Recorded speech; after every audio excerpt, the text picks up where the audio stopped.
1996년 9월 평화롭기만 하던 제주도의 한 돈사에서 끔찍한 비명이 울려 퍼졌습니다.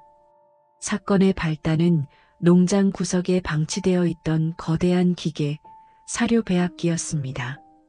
녹이 슬어 고물상으로 넘기려던 그 육중한 기계 뚜껑이 열리는 순간 인부들은 뒷걸음질 칠 수밖에 없었습니다. 날카로운 회전 칼날 사이 엉겨붙은 기름때 속에 숨겨져 있던 것은 하얀 백골과 긴 머리카락 뭉치였습니다. 그것은 3년 전 비오는 새벽에 감쪽같이 사라진 농장 주인의 아내 송현숙 씨였죠. CCTV도 휴대전화도 없던 1993년. 그녀가 집을 나섰다는 목격담만 무성했을 뿐 누구도 그녀가 집마당 가장 차가운 기계 속에 갇혀 있으리라고는 상상조차 하지 못했습니다. 단순 가출로 덮일 뻔했던 한 여인의 비극. 그리고 3년이라는 긴 시간 동안 매일 그 기계 곁을 지나다니며 태연하게 웃고 떠들었던 악마의 정체. 도대체 그날 새벽 빗소리에 묻혀버린 진실은 무엇이었을까요? 좁고 어두운 기계 안에서 3년 만에 세상 밖으로 나온 그녀가 전하고 싶었던 말, 그날의 이야기 시작합니다. 1996년 9월 23일 가을 햇살이 따갑게 내리쬐는 제주도 조천읍의 한 돈사였습니다. 주인 고정아는 낡은 창고 앞에 서서 인부들에게 손짓을 했죠. 돈사를 확장하려면 자리를 차지하고 있는 저 고물부터 치워야 했습니다. 고정환이 땀을 닦으며 입을 열었습니다. 이 안에 있는 배합기 싹 뜯어서 고철로 넘겨주십시오. 작업복을 입은 인부 김씨가 장비를 챙겨들며 물었죠. 사장님, 이거 얼마나 묵은 겁니까? 녹이 아주 제대로 슬었네. 한 10년 넘었을 거요. 3년 전에 고장나서 그냥 처박아뒀으니까. 고정아는 대수롭지 않게 말하고는 반일하러 발길을 돌렸습니다. 창고 안은 퀴퀴한 먼지와 쇠냄새로 가득 차 있었죠. 인부 셋이 달려들어 녹슨 볼트를 풀고 육중한 철판 덮개를 들어 올렸습니다. 으차, 아이고 무거워라. 젊은 인부가 손전등을 켜고 배합기 안쪽을 비췄습니다. 회전 날개 사이에 시커먼 기름때와 엉겨붙은 덩어리들이 보였죠. 이게 다 뭐야? 뭐가 이렇게 꽉 꼈어?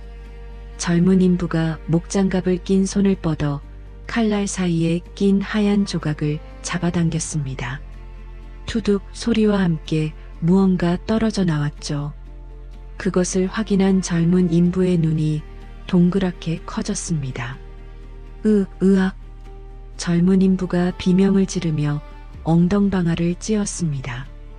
동료들이 놀라서 다가왔죠. 왜 그래? 뭐 뱀이라도 나왔어? 저기 사람뼈 아니야? 바닥에 굴러다니는 것은 분명 사람의 대퇴부 뼈처럼 보였습니다. 그 옆에는 긴 머리카락 뭉치가 쇠날에 칭칭 감겨 있었죠. 경찰 불러, 빨리. 밭에서 일하던 고정환이 비명소리에 놀라 헐레벌떡 뛰어왔습니다. 인부들은 사색이 되어 창고 밖으로 물러나 있었죠. 무슨 일이요? 다치기라도 했어? 사장님, 저기 안에 사람이. 고정환은 떨리는 걸음으로 배합기 앞으로 다가갔습니다. 녹슨 칼날 사이에 박힌 하얀 뼈 조각을 확인하는 순간 고정환의 다리가 풀렸습니다. 그는 그 자리에 털썩 주저앉고 말았죠. 신고를 받고 출동한 조천파출소 순경들이 현장에 도착한 것은 오후 3시가 넘어서였습니다. 순경들은 노란 폴리스 라인을 치고 주민들의 접근을 막았죠. 그때 밭일을 마치고 돌아오던 고정환의 장모 강순덕이 그 광경을 목격했습니다. 집 앞에 경찰차가 번쩍거리고 사람들이 웅성거리는 모습에 강순덕의 가슴이 철렁 내려앉았습니다. 강순덕이 지나가는 순경을 붙잡고 물었죠. 무슨 일이요? 우리 집에 무슨 사단이 난겨? 하지만 순경들은 굳은 표정으로 아무 말이 없었습니다. 강순덕은 불길한 예감의 뒷목을 잡았고 눈앞이 핑 돌더니 그대로 흙바닥에 쓰러지고 말았죠. 119 구급대원들이 급히 강순덕을 들것에 실어 병원으로 이송했습니다. 오후 5시 제주경찰청 강력계의 베테랑 박종술 형사가 현장에 도착했습니다. 45의 박종술 형사는 현장 경험이 풍부한 수사관이었죠.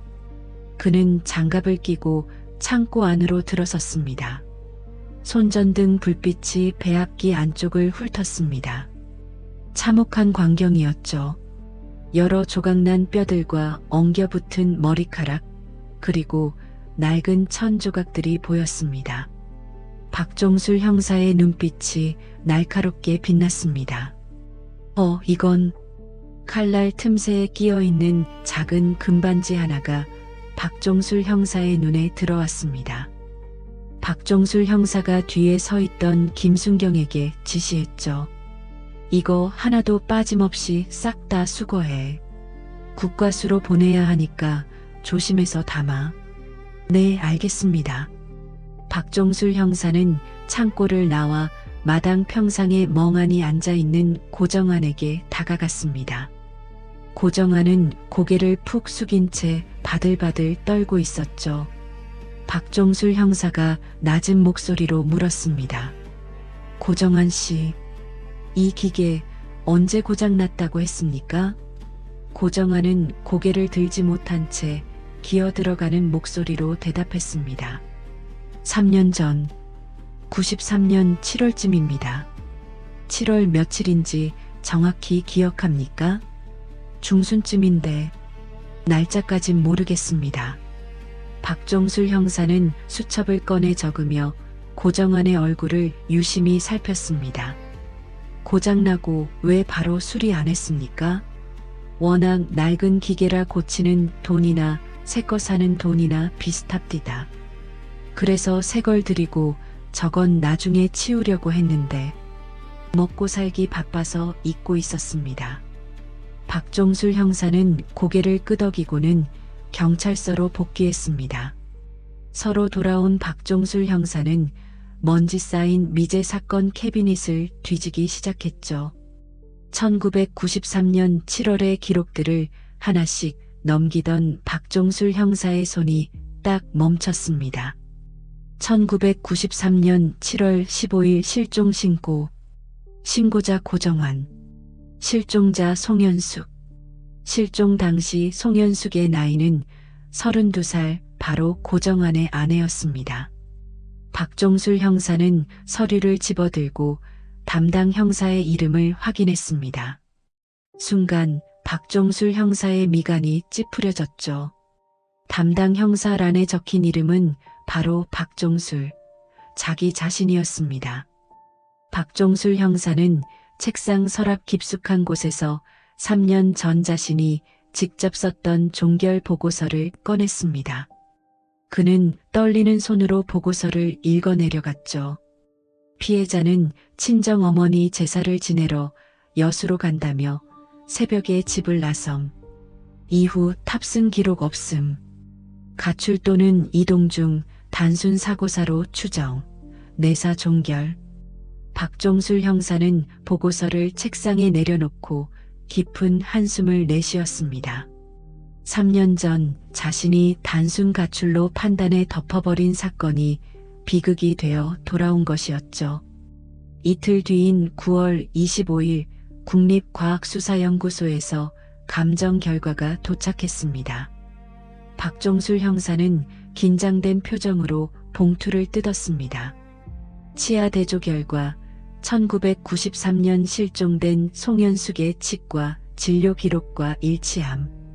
박종술 형사는 결과지를 들고 곧장 청장실로 향했습니다. 노크도 없이 들어오는 박종술 형사를 보며 청장이 안경을 벗어 책상 위에 던졌죠.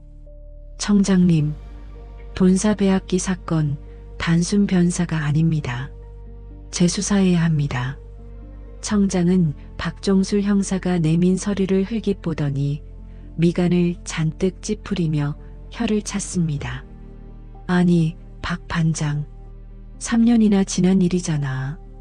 이거 괜히 긁어부스럼 만드는 거 아니야? 지금 안 그래도 청내 분위기 어수선한데 옛날 사건 들쑤셔서 부실 수사니 뭐니 언론 타면 누가 책임질 거야? 청장의 목소리에는 귀찮은 기색이 역력했습니다. 하지만 박종술 형사는 꿈쩍도 않고 책상을 짚으며 몸을 숙였죠. 국과수 감정 결과입니다. 치아 기록이 토씨 하나 안 틀리고 일치합니다. 3년 전 제가 덮은 사건입니다. 경찰로서 면목이 없어서라도 제 손으로 다시 파야겠습니다. 박종술 형사의 눈에서 시퍼런 도끼가 뿜어져 나왔습니다. 청장은 그 기세에 눌린 듯 짜증 섞인 한숨을 푹 내쉬며 손을 휘저었죠. A씨, 하여간 그놈의 황소고집은. 알았어, 알았다고. 팀을 꾸리든 지지고 볶든 자네 맘대로 해봐. 대신 시끄럽지 않게 조용히 처리해. 뒤탈 생기면 옷벗을 각오하고. 알겠어? 그렇게 제주경찰청 형사과에 즉시 특별수사팀이 꾸려졌습니다. 박종술 형사를 팀장으로 빠릿빠릿한 후배 오창민 형사와 꼼꼼한 김미영 형사가 팀원으로 합류했죠. 박종술 형사는 화이트보드에 3년 전 사건 관계도와 마을 주민 명단을 붙였습니다. 지금부터 전면 재수사다. 3년 전 진술했던 사람들 한 명도 빠짐없이 다시 불러. 기억이 달라졌거나 그때 말 안 한 게 있을 수 있어. 오창민 형사가 명단을 훑어보더니 한 이름을 가리켰습니다. 팀장님, 여기 오만석이라는 사람, 당시 참고인 조사를 꽤 길게 받았네요? 그래. 농장 바로 옆집 사는 사람인데 실종 당일 새벽에 피해자를 마지막으로 봤다고 했어. 제가 먼저 가서 만나보겠습니다. 오창민 형사는 곧바로 차를 몰아 농장 옆집 오만석의 집으로 향했습니다. 제주의 돌담길을 지나 도착한 오만석의 집은 어딘가 을씨년스러웠죠. 대문 앞에는 며칠치인지 모를 우편물들이 수북하게 쌓여 있었습니다. 오창민 형사가 대문을 쾅쾅 두드렸습니다. 계십니까? 경찰입니다. 오만석 씨. 집안에서는 아무런 인기척도 느껴지지 않았습니다. 창문 틈으로 안을 들여다봤지만 불은 꺼져 있고 가구 위에는 먼지만 쌓여 있었죠. 오창민 형사는 등골이 서늘해짐을 느끼며 무전기를 들었습니다. 팀장님, 오창민입니다. 오만석 집이 비어 있습니다. 우편물이 쌓인 걸 보니 사람이 안 산 지 꽤 된 것 같습니다. 수화기 넘어 박종술 형사의 목소리가 낮게 가라앉았습니다. 며칠이나 된 것 같아? 적어도 일주일은 넘은 것 같습니다. 전화를 끄는 박종술 형사는 창밖을 바라보며 입술을 깨물었습니다. 그날 밤 박종술 형사는 다시 농장 창고를 찾았습니다. 텅 빈 배합기 앞에 서서 손전등을 비췄죠. 3년이라. 누군가는 이 차가운 기계 안에서 3년이라는 시간을 보내야 했습니다. 그때 창고 밖 자갈밭에서 자박하는 발자국 소리가 들려왔습니다. 박종술 형사가 번개같이 고개를 돌리며 외쳤습니다. 누구야? 하지만 발자국 소리는 어둠 속으로 빠르게 멀어지더니 이내 사라져버렸습니다. 창고 안에는 다시 무거운 정막만이 감돌았죠. 1996년 9월 27일 제주경찰청 형사과 회의실. 박종술 형사는 화이트보드 앞에 서서 1993년 7월에 달력을 크게 그려 넣었습니다. 그는 빨간 펜으로 12일부터 15일까지의 날짜에 동그라미를 쳤죠. 오창민 형사와 김미영 형사가 긴장한 표정으로 수첩을 펼쳐들었습니다. 박종술 형사가 보드판을 탁탁 두드리며 입을 열었습니다. 지금부터 송현숙 씨의 마지막 행적을 뼈조각 하나까지 다 긁어 모은다. 실종 직전 며칠간 누구를 만났고 어디서 숨을 쉬었는지 분 단위로 파악해. 박종술 형사가 서류 뭉치에서 명단 하나를 뽑아들었습니다. 첫 번째 참고인, 당시 서늘리 이장 김태봉 씨. 지금 조사실에 와 있다. 잠시 후 머리카락이 희끗희끗한 68배 김태봉이 조사실 의자에 앉았습니다. 노인은 형사들의 눈치를 살피며 마른 침을 삼켰죠. 박종술 형사가 맞은편에 앉으며 물었습니다. 김태봉 씨, 1993년 7월에 송현숙 씨 마지막으로 본 게 언제입니까? 기억나는 대로 말씀해 주시죠. 김태봉이 턱을 벅벅 긁으며 눈을 가늘게 떴습니다. 그게 7월 12일이었을 겁니다. 마을 회관 보수한다고 사람들 다 나왔을 때 현숙이도 나와서 국수 삶고 했으니까. 그날 현숙 씨 상태가 어땠습니까? 뭐 평소랑 다른 점 없었습니까? 평소랑 똑같았습니다. 워낙 말수도 적고 얌전한 처자라 묵묵히 일만 했지요. 김태봉이 말을 멈추더니 입맛을 다셨습니다. 무언가 꺼림칙한 기억이 떠오른 듯 눈동자가 흔들렸죠. 혹시 더 생각나는 거 있으십니까? 아주 사소한 거라도 좋습니다. 김태봉이 주위를 한번 둘러보고는 목소리를 낮췄습니다. 그날 현숙이하고 시어머니 강순덕 씨가 냉기가 펄펄 날리더구먼요. 같은 부엌에 있는데 서로 눈길 한번 안 주고 말 한마디 안 섞더라고. 박종술 형사가 재빨리 수첩에 받아 적었습니다. 고부 갈등이 심했습니까? 아이고, 동네계도 알 정도로 유명했지요. 강순덕 씨가 며느리를 아주 잡았어. 시집 온 지 7년이 넘도록 애가 안 생긴다고 밥만 축내는 식충이 취급을 했으니 원. 김태봉이 조사실을 나가자 오창민 형사가 고개를 갸웃하며 말했습니다. 팀장님, 7년이나 애 못 낳는다고 구박받았으면 스트레스가 장난 아니었겠는데요? 혹시 그것 때문에 우울증이라도 있었던 건 아닐까요? 박종술 형사가 담배를 입에 물며 눈을 가늘게 떴습니다.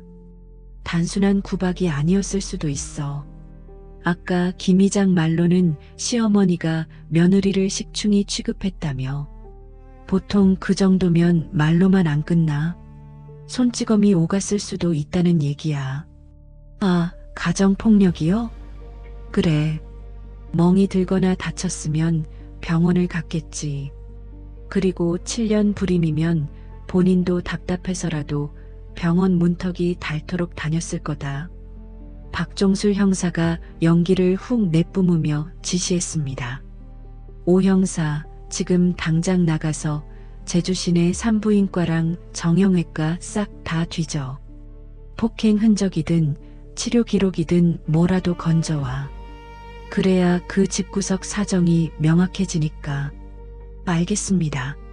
제가 제주시내 병원이란 병원은 싹 다 훑고 오겠습니다.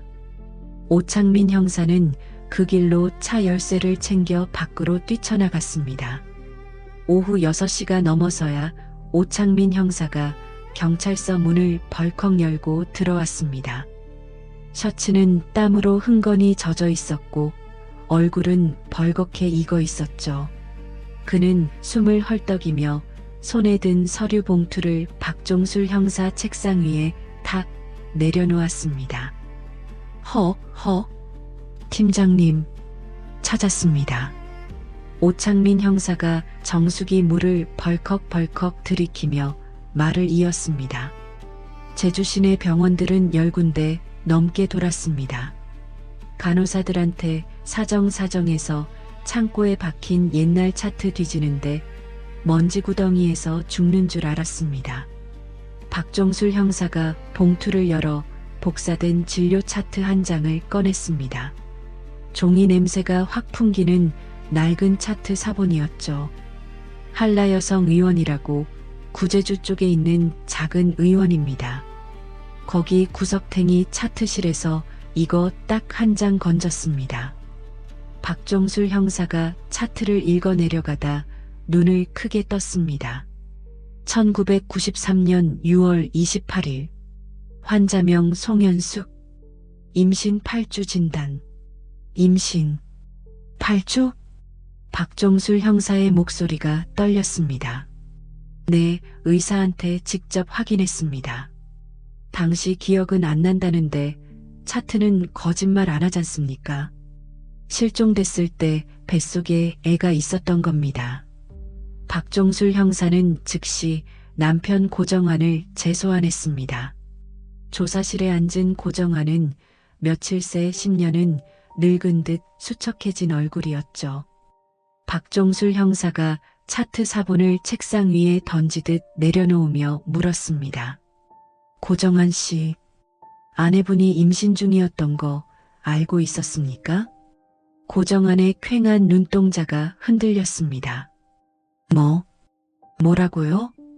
1993년 6월 28일 한라 여성의원에서 임신 8주 진단받았습니다. 몰랐습니까? 고정환이 믿을 수 없다는 듯 입을 벌리더니 몸을 앞으로 숙여 차트를 뚫어지게 쳐다봤습니다. 그의 손이 와들와들 떨리기 시작했죠. 몰랐습니다. 현숙이가 아이를. 고정환의 눈에서 굵은 눈물방울이 툭툭 떨어졌습니다. 7년을 아이가 없다고 우리 엄마한테 그 모진 구박을 다 받았는데 왜 말을 안 했을까요? 왜 바보같이 혼자. 고정환은 책상에 머리를 박고 오열했습니다.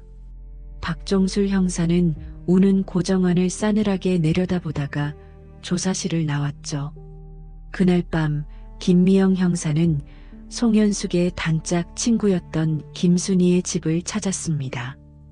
마을 외곽의 허름한 슬레이트 집 문을 두드리자 36의 김순희가 나왔습니다. 경찰서에서 나왔습니다. 송현숙 씨 일로 좀 뵙고 싶습니다. 김순희의 얼굴이 순식간에 어두워졌습니다. 현숙이 유골이 발견되었다는 소문 듣고 놀라서 며칠 잠도 못 잤어요. 네, 죄송하지만 협조 좀 부탁드립니다. 작은 거실에 마주 앉자마자 김미영 형사가 단도직입적으로 물었습니다. 현숙 씨 임신 사실 알고 계셨죠? 김순희가 찻잔을 만지작거리며 고개를 끄덕였습니다. 네, 알고 있었어요.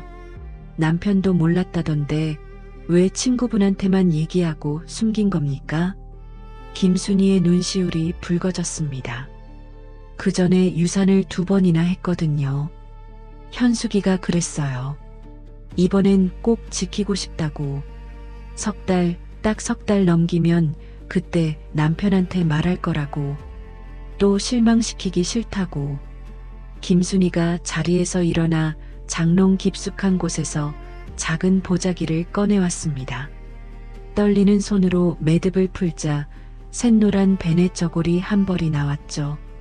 이거 실종되기 딱 일주일 전에 저하고 읍내 시장 가서 산 거예요. 김순희가 베넷 저고리를 얼굴에 묻고 흐느꼈습니다. 석 달 넘기면 그때 남편한테 짠하고 보여주겠다고 저한테 맡아달라고 했는데 제가 그때 억지로라도 말하게 했어야 했는데.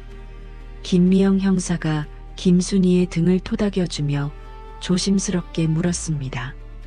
혹시 현숙 씨가 실종 전에 불안해하거나 누구 무서워한다는 얘기 안 했습니까? 김순희가 눈물을 닦으며 고개를 번쩍 들었습니다. 있어요. 현숙이가 실종되기 한 달 전부터 옆집 아저씨 때문에 무섭다고 했어요. 옆집 아저씨요? 오만석이라고 농장 바로 옆에 사는 호랍이에요. 현숙이가 그랬어요. 그 남자가 자꾸 끈적한 눈으로 쳐다보고 밭에 혼자 있으면 슬금슬금 다가와서 헛소리를 한다고. 김미영 형사가 수첩에 빠르게 받아 적었습니다. 그래서 어떻게 했습니까? 김순이가 한숨을 깊게 내쉬었죠. 제가 바보였죠. 그냥 외로운 호라비가 수작 부리는 거니까 무시하라고, 별일 아닐 거라고. 그때 제가 경찰에 신고라도 하라고 했어야 했는데. 김미영 형사는 조사를 마치고 곧장 서로 복귀했습니다. 사무실에 들어서자마자 박종술 형사에게 달려갔죠. 팀장님, 중요한 진술을 확보했습니다. 박종술 형사가 서류에서 눈을 떼고 김미영 형사를 쳐다봤습니다. 뭔데? 송현숙 씨가 옆집 사는 오만석을 극도로 두려워했답니다. 실종 한 달 전부터 오만석이 자꾸 쳐다보고 말을 걸어서 무섭다고 호소했답니다. 박종술 형사의 눈썹이 꿈틀했습니다. 스토킹이 있었다? 박종술 형사는 잠시 턱을 괴고 생각에 잠기더니 벌떡 일어나 문서 캐비닛으로 향했습니다. 현숙 씨 성격에 그 정도로 무서웠으면 파출소에 신고하러 왔을 수도 있어. 당시 근무일지 다시 확인해 봐야겠다. 박종술 형사는 먼지 쌓인 1993년 근무일지를 꺼내 책상 위에 펼쳤습니다. 7월 15일 실종 신고 기록 이전을 꼼꼼히 훑어보던 박종술 형사의 손가락이 7월 7일 날짜에서 딱 멈췄습니다. 1993년 7월 7일 1400 송현숙 조천파출소 방문. 신변 상담 요청했으나 관내 폭력 사건 출동으로 귀가 좋지. 박종술 형사의 손이 부들부들 떨렸습니다. 1993년 7월 그날 조천파출소 당직 근무자는 바로 자신이었습니다. 아, 박종술 형사는 자리에서 벌떡 일어나 창가로 가서 담배를 꺼내 물었습니다. 라이터를 켜는 손이 말을 듣지 않았죠. 그날 바쁘다는 핑계로 돌려보낸 그 여자가 송현숙이었습니다. 살려달라고 도와달라고 찾아왔을지도 모르는 여자를 제 손으로 내친 셈이었죠. 박종술 형사는 입술을 깨물며 다짐했습니다. 내 손으로 반드시 범인을 잡는다. 그날 밤 박종술 형사는 3년 전 오만석이 썼던 진술서를 책상이 뚫어져라 노려봤습니다. 1993년 7월 14일 400경 소변 보러 나왔다가 송현숙이 보따리 들고 버스 정류장 쪽으로 가는 거 봤음. 이 진술 하나 때문에 수사 방향이 가출로 틀어졌던 겁니다. 거짓말이었다면? 오만석이 범인이라면? 다음 날 아침 박종술 형사와 오창민 형사가 다시 오만석의 집을 급습했습니다. 대문을 걷어차고 들어갔지만 집은 여전히 텅 비어 있었죠. 쌓인 먼지와 우편물만이 형사들을 반겼습니다. 팀장님, 이 새끼 튄 거 아닐까요? 김새채고 도망간 것 같습니다.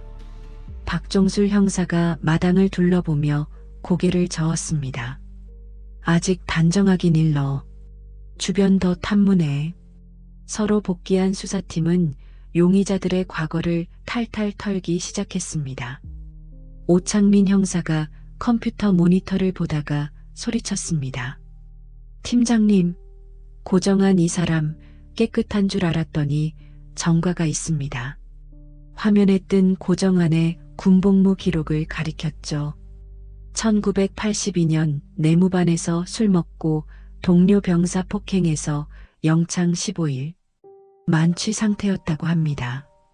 박종술 형사가 모니터를 뚫어지게 쳐다봤습니다. 술 먹고 사람을 팼다? 주폭 기질이 있다는 건데. 박종술 형사가 팔짱을 끼며 생각에 잠겼습니다. 술버릇 그거 쉽게 안 고쳐진다.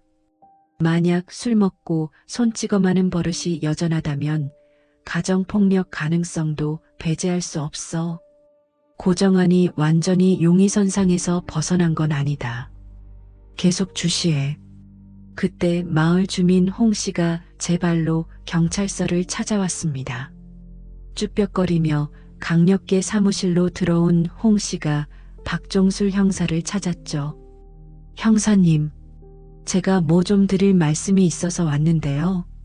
박종술 형사가 홍 씨를 데리고 면담실로 들어갔습니다.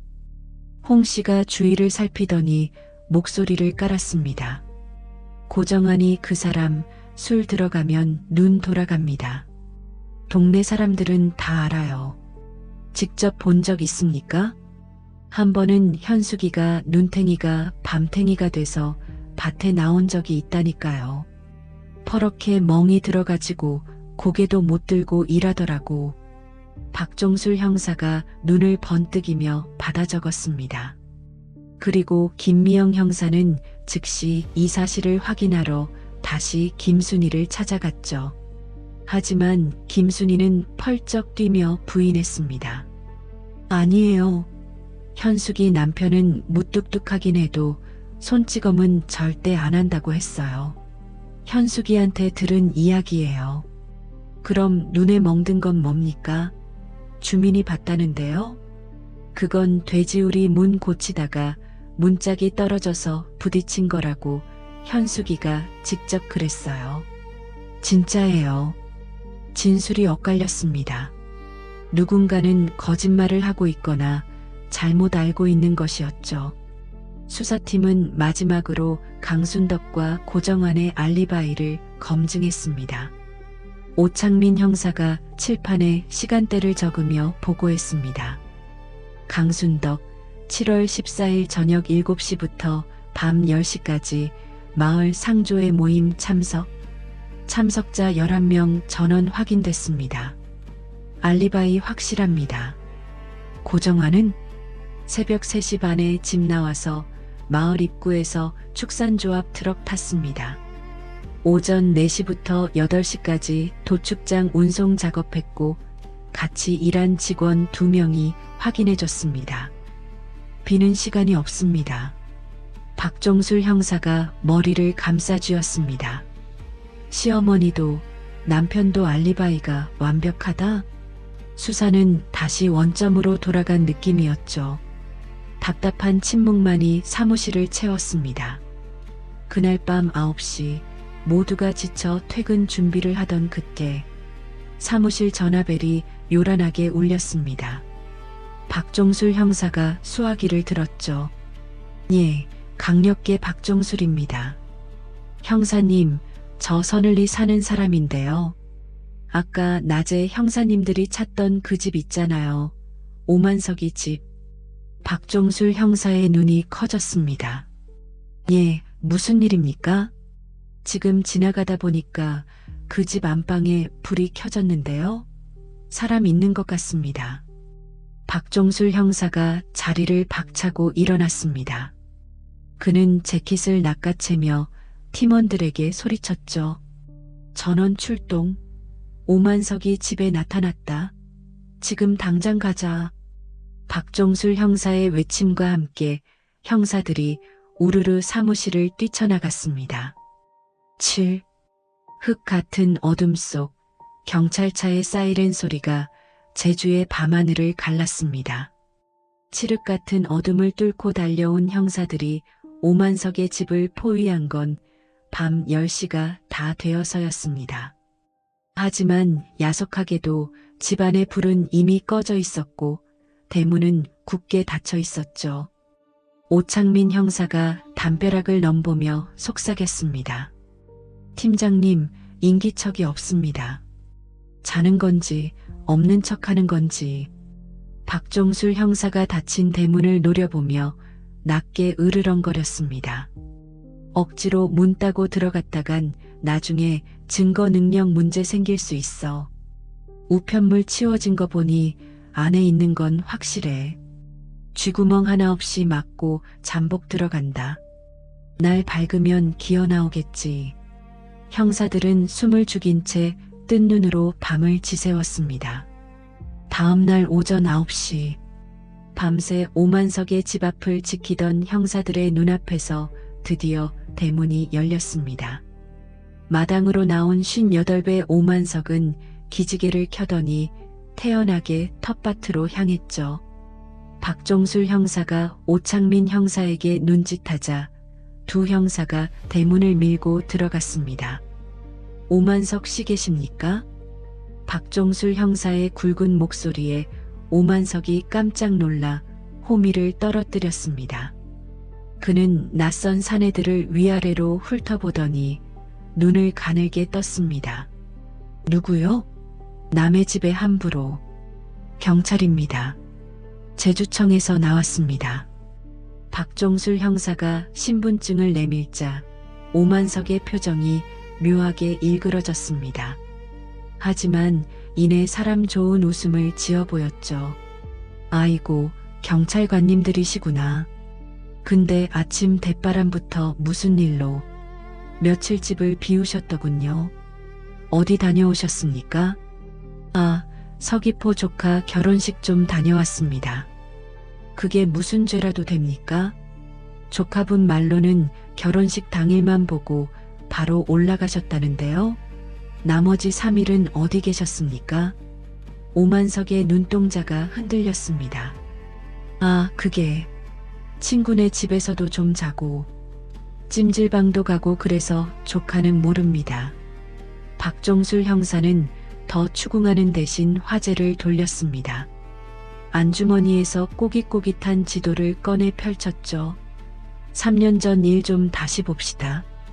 그날 새벽 현숙 씨가 보따리 들고 동쪽으로 가는 거 봤다고 하셨죠? 예, 그랬죠. 여수 친정 가려면 서쪽 항구로 가야 하는데 왜 산밖에 없는 동쪽으로 갔을까요? 그야 제가 모르죠. 버스 타러 큰 길로 돌아갔나 보죠. 새벽 4시에 버스가 다닙니까? 박종술 형사의 날카로운 지적에 오만석이 입을 다물었습니다. 잠시 정적이 흐른 뒤 오만석이 헛기침을 하며 딴청을 피웠습니다. 아니, 형사 양반. 3년 전 일을 내가 꼬치꼬치 어떻게 다 기억합니까? 그냥 동쪽으로 가는 거 봤다. 그게 다요. 박종술 형사는 오만석을 뚫어지게 쳐다보다가 돌아섰습니다. 대문을 나서며 박종술 형사가 오창민 형사에게 낮게 지시했습니다. 저놈 수상해. 3일 동안 어디서 뭘 했는지 동선 싹 다 뒤져. 그리고 놈이 눈치챘으니까 증거 인멸 못하게 딱 붙어서 감시해. 경찰서로 돌아온 수사팀은 수사망을 좁히기 시작했습니다. 그러던 중 농장 관련 서류를 뒤지던 김미영 형사가 벌떡 일어났습니다. 팀장님, 이것 좀 보십시오. 김미영 형사가 내민 것은 고 씨 농장의 낡은 1991년도 노무일지였습니다. 거기엔 오만석이라는 이름이 빼곡하게 적혀 있었죠. 오만석 사료 배합 보조, 축사 청소 및 시설 보수. 일당 지금. 박종술 형사가 장부를 받아들고 눈을 크게 떴습니다. 이 양반 그냥 이웃이 아니라 농장 직원이나 다름없었잖아. 네, 1991년부터 3년 내내 농장 일을 도왔습니다. 사료 배합기 작동법도 알았을 테고 농장 열쇠가 어디 있는지도 훤히 알았을 겁니다. 박종술 형사가 책상을 탁 쳤습니다. 이제야 퍼즐이 맞춰지네. 외부인 침입 흔적이 없었던 이유가 있었어. 범인은 농장을 제 집처럼 드나들던 놈이었던 거야. 수사팀의 분위기가 급반전되었습니다. 때마침 오창민 형사가 헐레벌떡 들어오며 팩스 용지를 흔들었습니다. 팀장님, 기상청 자료 왔습니다. 1993년 7월 14일 새벽 날씨요. 박종술 형사가 팩스를 낚아챘습니다. 호우경보 발효. 시간당 30포구. 낙뢰 다수 관측. 박종술 형사가 헛웃음을 터뜨렸습니다. 새벽 4시에 앞도 안 보이는 폭우가 쏟아지는데 사람을 봤다고? 그것도 보따리 든 것까지 선명하게. 순 거짓말쟁이네 이거. 모든 정황이 오만석을 가리키고 있었습니다. 농장 구조를 잘 아는 내부자이자 피해자를 스토킹했고 알리바이까지 조작한 남자. 하지만 결정적인 물증이 없었죠. 그날 밤 9시 30분 오만석의 집 근처 풀숲에 잠복 중이던 오창민 형사가 무전기를 들었습니다. 목소리가 다급했습니다. 팀장님, 상황 발생. 오만석이 뒷마당으로 나왔습니다. 서에서 대기하던 박종술 형사가 무전기를 움켜쥐었습니다. 뭐 하는데? 드럼통에 불을 피우고 있습니다. 그리고 검은 비닐봉지를 들고 나왔습니다. 태우려는 것 같습니다. 박종술 형사가 자리를 박차고 일어났습니다. 경찰 조사를 받은 직후 야밤에 무언가를 몰래 태운다는 건 명백히 증거인멸 시도였습니다. 안 돼. 다 타기 전에 막아야 해. 전원 출동. 형사들이 탄 차가 어둠을 뚫고 질주했습니다.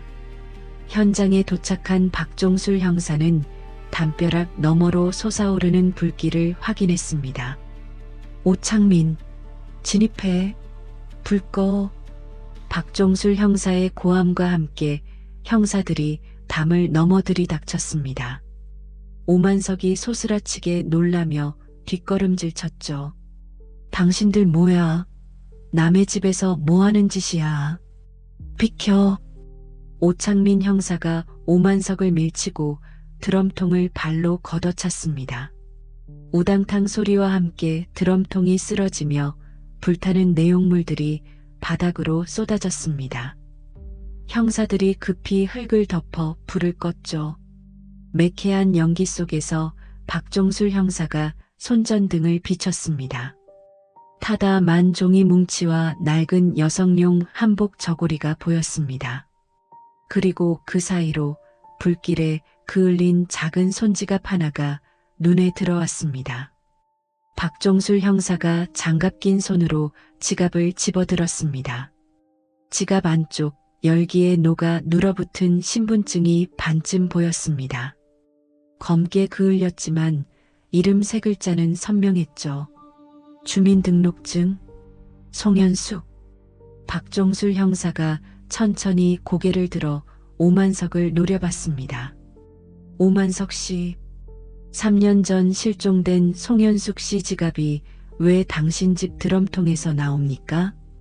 오만석의 얼굴이 사색이 되어 파랗게 질렸습니다. 그는 뒷걸음질 치다 담벼락에 주저앉고 말았죠. 박종술 형사가 수갑을 꺼내며 차갑게 말했습니다. 오만석, 당신을 살인 및 사체 유기 혐의로 긴급 체포한다. 1996년 9월 30일 아침 제주경찰청 취조실. 긴급 체포된 오만석은 수갑을 찬 채 책상을 노려보고 있었습니다. 어젯밤 드럼통에서 피해자의 지갑이 나왔음에도 불구하고 그는 억울하다며 길길이 날뛰고 있었죠. 박종술 형사가 서류 뭉치를 들고 들어와 맞은편에 털썩 앉았습니다. 그의 눈은 밤샘 수사로 충혈되어 있었지만 눈빛만은 형형하게 살아있었죠. 오만석 씨, 밤새 편안하셨습니까? 지갑이 나왔는데도 여전히 모른다, 주었다, 그 소리만 하실 겁니까? 오만석이 콧방귀를 뀌며 고개를 돌렸습니다. 아니, 주운 걸 주었다 하지 뭐라고 합니까? 내가 쓰레기 태우다가 실수로 딸려 들어간 모양인데 그걸 가지고 사람을 살인범 취급을 해? 실수라. 그럼 이것도 실수입니까? 박종술 형사가 국과수 감정 결과서를 테이블 위에 쫙 펼쳤습니다. 배합기 칼날 틈새에서 발견된 미세한 섬유 조각이랑 찌꺼기 분석 결과입니다. 오만석의 눈동자가 슬쩍 서류를 향했습니다. 섬유 조각에서 다량의 니코틴 성분이 검출됐습니다. 그것도 아주 오랫동안 쩔어 있는 골초의 니코틴이죠. 박종술 형사가 몸을 앞으로 숙이며 오만석을 압박했습니다. 피해자 송현숙 씨, 담배 안 피웁니다. 남편 고정환 씨, 비흡연자입니다. 시어머니 강순덕 씨, 담배 냄새만 맡아도 기침하는 분입니다. 그 집에 담배 피우는 사람 아무도 없습니다. 오만석의 손가락이 미세하게 떨리기 시작했죠.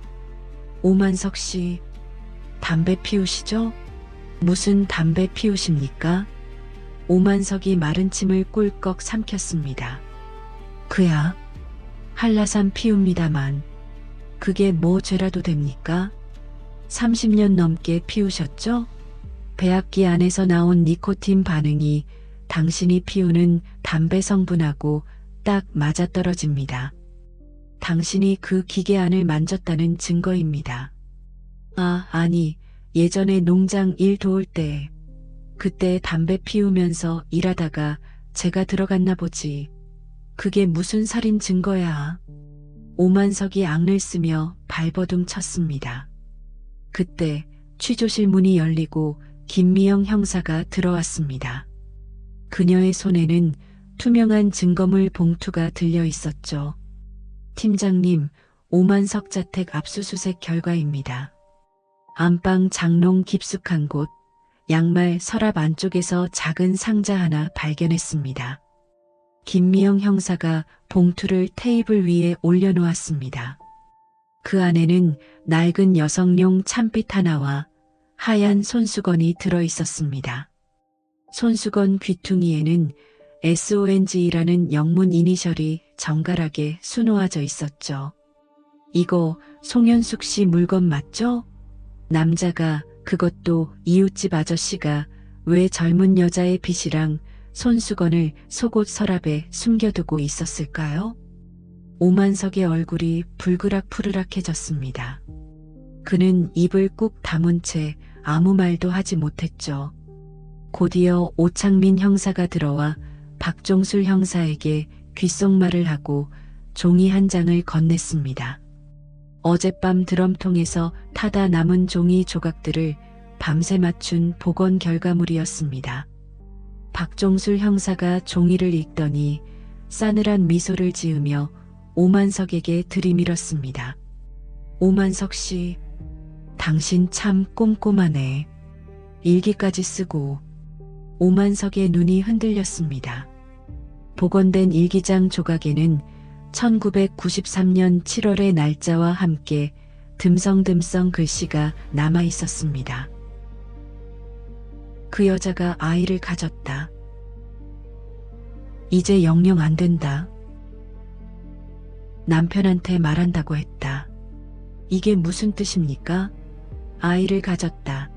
이제 영영 안 된다. 뭘 하려고 했는데 안 된다는 겁니까?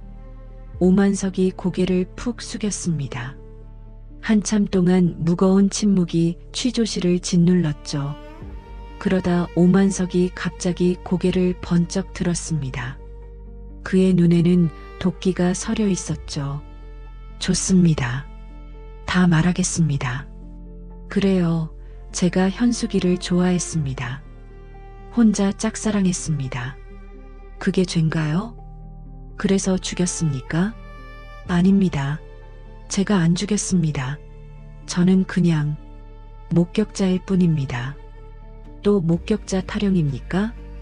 진짜 범인은 따로 있습니다. 제가 그날 새벽에 본 건 현숙이가 혼자 나가는 게 아니었습니다. 오만석이 침을 튀기며 소리쳤습니다. 시어머니, 강순덕 그 할망구가 현숙이 머리채를 잡고 비를 맞으면서 농장 쪽으로 끌고 가는 걸 봤습니다. 제가 무서워서 그 집안일에 끼어들기 싫어서 입 다물고 있었던 겁니다. 박종술 형사의 눈매가 매서워졌습니다. 강순덕 씨가 며느리를 끌고 갔다? 당신 그 말 책임질 수 있어? 제 두 눈으로 똑똑히 봤습니다. 그 할망구가 며느리 미워해서 죽인 겁니다. 박종술 형사는 즉시 김미영 형사에게 지시했습니다. 강순덕 씨 알리바이 분 단위로 다시 체크해. 구멍 하나라도 있으면 바로 보고해. 수사팀은 1993년 7월 14일 강순덕의 행적을 다시 샅샅이 훑었습니다. 하지만 결과는 오만석의 주장과 정반대였죠. 오창민 형사가 보고서를 들고 뛰어왔습니다. 팀장님, 강순덕 씨 알리바이 완벽합니다. 그날 밤 상조의 모임이 10시에 끝났고 호우주의보 때문에 마을 회관에서 주민들과 다 같이 뜬 눈으로 밤을 새웠답니다. 새벽 5시에 비가 좀 잦아들고 나서야 귀가했다는 증인이 5명이나 됩니다. 박종술 형사가 취조실로 돌아왔습니다. 그는 보고서를 오만석의 면전에 던지듯 내려놓았죠. 오만석? 작작 좀 해라. 강순덕 씨는 그 시각에 마을 사람들과 같이 계셨어. 게다가 관절염 때문에 걷기도 힘든 노인네가 빗속에서 사람을 끌고 산을 타? 어디서 말도 안 되는 소리로 수작이야. 오만석의 얼굴이 흙빛으로 변했습니다. 모든 거짓말이 탄로난 순간이었죠. 박종술 형사가 책상을 쾅 내리치며 호통쳤습니다. 지갑, 손수건, 일기장, 담배, 그리고 거짓말. 이 모든 게 너를 가리키고 있어. 더 이상 빠져나갈 구멍은 없다. 불어. 왜 그랬어? 오만석의 어깨가 사시나무 떨듯 떨리기 시작했습니다. 그는 덜덜 떨리는 손으로 얼굴을 감싸쥐더니 이내 짐승 같은 울음소리를 토해냈습니다. 으흐흐. 말해. 그날 밤 무슨 일이 있었나? 오만석이 충혈된 눈으로 천장을 올려다보며 입을 열었습니다. 현숙이는 8년 전 제 마누라 죽고 나서 저한테 처음으로 사람 대접해준 여자였습니다. 오만석의 목소리는 떨리고 있었습니다. 농장 일 도우러 가면 항상 시원한 물 한 잔 먼저 챙겨주고 밥은 먹었냐고 따뜻하게 물어봐주고 마을 사람들 다 저를 호랍이라고 무시하는데 현숙이만 달랐습니다. 그래서 흑심을 품었나? 저도 모르게 마음이 갔습니다. 그래서 한 번은 용기 내서 고백도 했습니다. 정환이 그 무뚝뚝한 놈보다 내가 더 잘해줄 수 있다고. 근데 단호하게 거절하더군요. 다시는 그런 말 마시라고. 오만석이 입술을 깨물었습니다. 포기하려고 했습니다. 근데 어느 날 헛간 뒤에서 현숙이가 혼잣말하는 걸 들었습니다. 배를 쓰다듬으면서 우리 아가 엄마가 3달만 넘기면 아빠한테 말할게 하더군요. 임신 사실을 엿들은 거군. 예. 그 순간 눈이 뒤집혔습니다. 아이가 생기면 이제 현숙이는 영영 내 여자가 될 수 없겠구나. 그 생각에 미칠 것 같았습니다.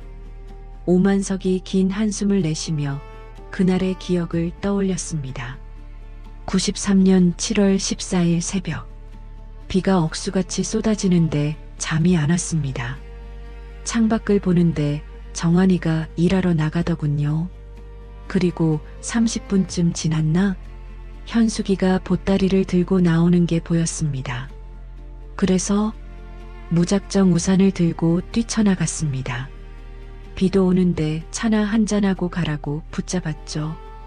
평소에 일 도와주던 이웃집 아저씨니까 별 의심 없이 따라 들어왔습니다. 박종술 형사가 주먹을 꽉 쥐었습니다. 집안에서 무슨 짓을 한 거야? 따뜻한 차를 타주면서 다시 매달렸습니다. 가지 말라고. 나랑 살자고. 그랬더니 현숙이가 화를 냈습니다. 사람 잘못 봤다고 당장 나가겠다고 일어서는데 오만석의 눈에서 눈물이 흘러내렸습니다. 보내면 안 된다는 생각에 팔을 잡았습니다. 현숙이가 뿌리치면서 저를 밀쳤는데 중심을 잃고 뒤로 넘어지면서 거실 탁자 모서리에 머리를 쿵 하는 소리가 취조실에 울리는 듯 했습니다.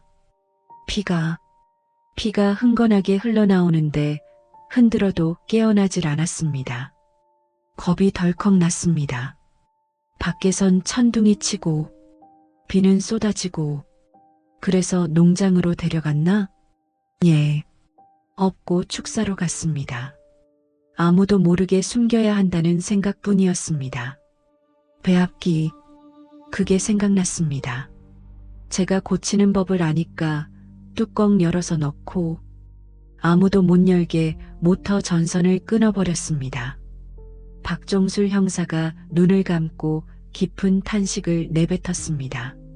3년 동안 그 좁고 차가운 기계 속에 갇혀 있었을 피해자를 생각하니 가슴이 먹먹해졌죠. 그러고 나서 3년 동안 태연하게 농장 일을 도왔단 말이지. 그 기계 바로 옆에서 오만석은 대답 없이 흐느끼며 책상에 머리를 박았습니다. 죽을 죄를 지었습니다. 현숙이 물건을 참아 버릴 수가 없어서 지갑이랑 손수건을 가지고 있었습니다. 으흐흑. 박종술 형사가 자리에서 일어나며 차갑게 말했습니다. 당신의 그 삐뚤어진 집착이 한 여자의 인생과 한 가족의 행복을 박살냈어. 평생 감옥에서 그 죗값 치르게 될 거다. 박종술 형사는 녹음기를 끄고 김미영 형사에게 눈짓했습니다. 오만석, 살인 및 사체 유기 혐의로 구속 수사한다. 유치장에 쳐넣어. 형사들에게 양팔을 잡혀 끌려나가는 오만석의 등 뒤로 박종술 형사는 길고 긴 한숨을 토해냈습니다. 드디어 3년간 묻혀있던 진실이 세상 밖으로 드러나는 순간이었습니다. 1996년 10월 15일 제주지방법원 302호 법정. 수갑을 찬 채 피고인석에 앉은 오만석은 고개를 숙이고 있었습니다. 방청석에는 남편 고정환과 친구 김순희가 나란히 앉아 재판을 지켜보고 있었죠. 검사가 자리에서 일어나 차분한 목소리로 공소사실을 낭독했습니다. 피고인 오만석은 1993년 7월 14일 새벽 피해자 송현숙을 자신의 집으로 유인해 잔혹하게 살해했습니다. 이후 시신을 농장 사료 배합기에 숨기고 모터 전선을 고의로 끊어 고장난 것처럼 위장했습니다. 검사가 증거 서류를 재판장에게 들어보이며 목소리를 높였습니다. 피고인은 우발적 범행이라고 주장하지만 시신을 은닉하고 3년 동안이나 범행 도구 옆에서 태연하게 일을 도왔습니다. 이는 명백하고 악질적인 증거 인멸이며 반인륜적 행위입니다. 그러자 오만석의 국선 변호인이 급히 일어났습니다. 피고인은 평소 피해자를 짝사랑하던 중 감정을 주체하지 못해 말다툼 끝에 우발적으로 범행에 이르렀습니다. 처음부터 살해할 의도를 가진 계획 범죄는 아니었습니다. 재판장이 안경 너머로 서류를 넘기며 물었습니다. 검찰 측 피고인의 전처 김복순 씨 사망건에 대해 추가 기소는 없습니까? 8년 전 일이라 직접적인 약물 기록이나 부검 자료가 없어 기소는 어렵습니다. 다만 전처의 정신과 상담 기록을 양형 참고 자료로 제출합니다. 재판장이 상담 기록을 천천히 읽어 내려갔습니다. 남편이 자신을 가두고 외출을 못하게 한다.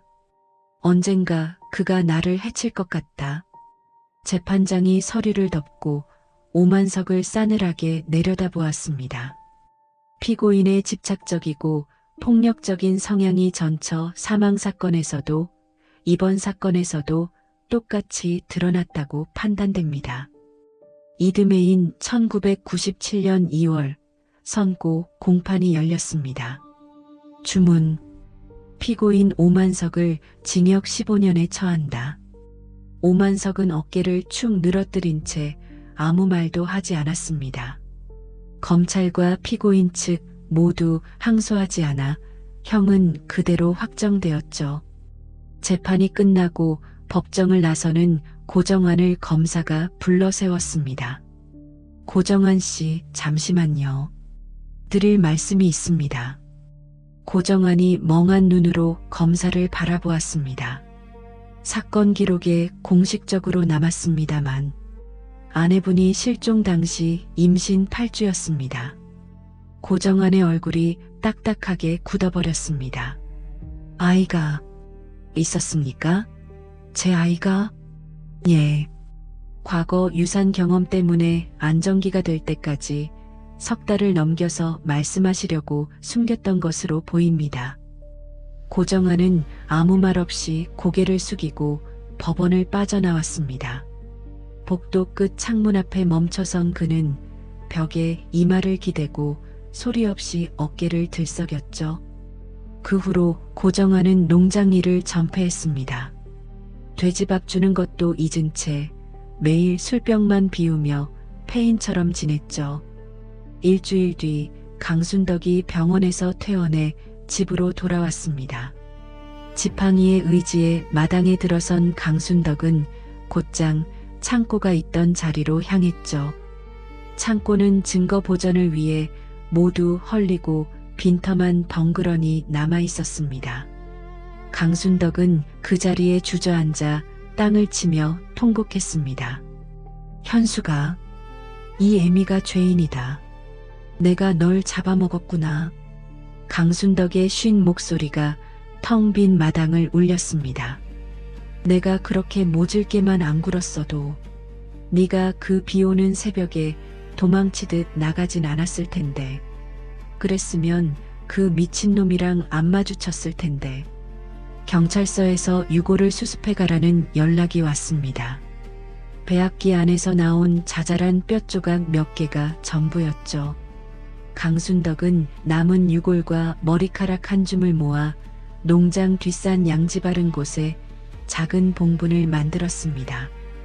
그 뒤로 강순덕은 눈이 오나 비가 오나 매일 아침 그 묘에 올랐죠. 우물에서 정화수를 떠놓고 해가 질 때까지 멍하니 앉아있곤 했습니다. 친구 김순희는 재판 증언 이후 마을을 떠나기로 했습니다. 현숙이 옆집 남자가 무섭다고 했을 때 대수롭지 않게 넘겼던 죄책감 때문에 더는 그 마을에 살 수가 없었죠. 이사가기 전날 김순희는 고정환을 찾아왔습니다. 그녀의 손에는 꼬깃꼬깃한 보자기가 들려 있었죠. 이거 현숙이가 저한테 맡겨둔 거예요. 보자기를 풀자 샛노란 베네 저고리 한 벌이 나왔습니다. 고정환의 손이 부들부들 떨렸습니다. 석 달 넘기면 그때 남편한테 짠하고 보여주겠다고 했는데. 김순희가 울음을 터뜨리며 돌아섰습니다. 고정환은 작고 노란 저고리를 가슴에 품고 하염없이 눈물을 흘렸습니다. 한편 박종술 형사는 사건 종결 보고서를 작성하고 있었습니다. 마지막 장을 넘기던 박종술 형사는 펜을 들어 한 문단을 꾹꾹 눌러 썼습니다. 1993년 7월 7일 피해자가 조천파출소를 방문해 도움을 요청했으나 당시 근무자가 돌려보냈음. 만약 그때 제대로 응대했다면 그리고 오만석의 거짓 증언을 의심 없이 믿지 않았다면 비극을 막을 수 있었음. 박종술 형사는 펜을 내려놓고 잠시 눈을 감았습니다. 자신의 안일함이 빚어낸 비극에 대한 참회의 기록이었죠. 잠시 후 그는 다시 펜을 들어 꺼내 사항란을 채워 넣었습니다. 향후 모든 실종 사건의 목격 진술에 대해 현장 검증 및 교차 확인을 의무화하는 내부 지침 개정을 강력히 건의함. 현숙의 명의로 되어 있던 농장 인접 토지는 법적으로 남편 고정환에게 상속되었습니다. 하지만 고정환은 상속받은 땅을 헐값에 팔아치웠습니다. 그리고 판 돈 전액을 여수에 있는 처남댁으로 송금했죠. 전화기 너머로 현숙의 오빠가 당황하며 물었습니다. 고서방, 이 큰 돈을 왜? 이건 자네가 가져야지. 형님, 이건 현숙이 몫이었으니까 친정에서 쓰십시오. 저한테는 그럴 자격이 없습니다. 죄송합니다. 고정환은 전화를 끊어버렸습니다. 현숙의 오빠는 그 돈으로 여수 앞바다가 훤히 내려다 보이는 납골 땅에 동생의 위패를 모셨습니다. 위패에는 두 개의 이름이 나란히 새겨졌죠. 송현숙, 그리고 태어나지 못한 아기. 농장 확장 공사는 결국 백지화되었습니다. 고정환은 남은 돼지를 모두 처분하고 농장 문을 닫아 걸었습니다. 시신이 담겨있던 흉물스러운 배합기는 경찰이 증거물로 압수해갔고 창고 터에는 잡초만 무성하게 자랐죠. 1997년 7월 14일 현숙이 떠난 지 꼭 4년이 되는 날이었습니다. 고정환은 창고가 있던 빈터에 큼지막한 돌 하나를 가져다 놓았습니다. 그리고 돌 옆 땅을 파서 노란색 베네 저고리를 묻었죠. 유골에서 발견된 아내의 찌그러진 결혼 반지도 함께 묻어주었습니다. 고정환은 돌 앞에 무릎을 꿇고 앉았습니다. 현수가, 미안하다. 나한테 말 좀 해주지. 아이가 있었으면 내가 더 잘해줬을 텐데. 바보 같은 사람. 고정환의 어깨가 사정없이 흔들렸습니다. 그날 저녁 퇴근하던 박종술 형사가 차를 몰고 농장 앞길을 지나가고 있었습니다.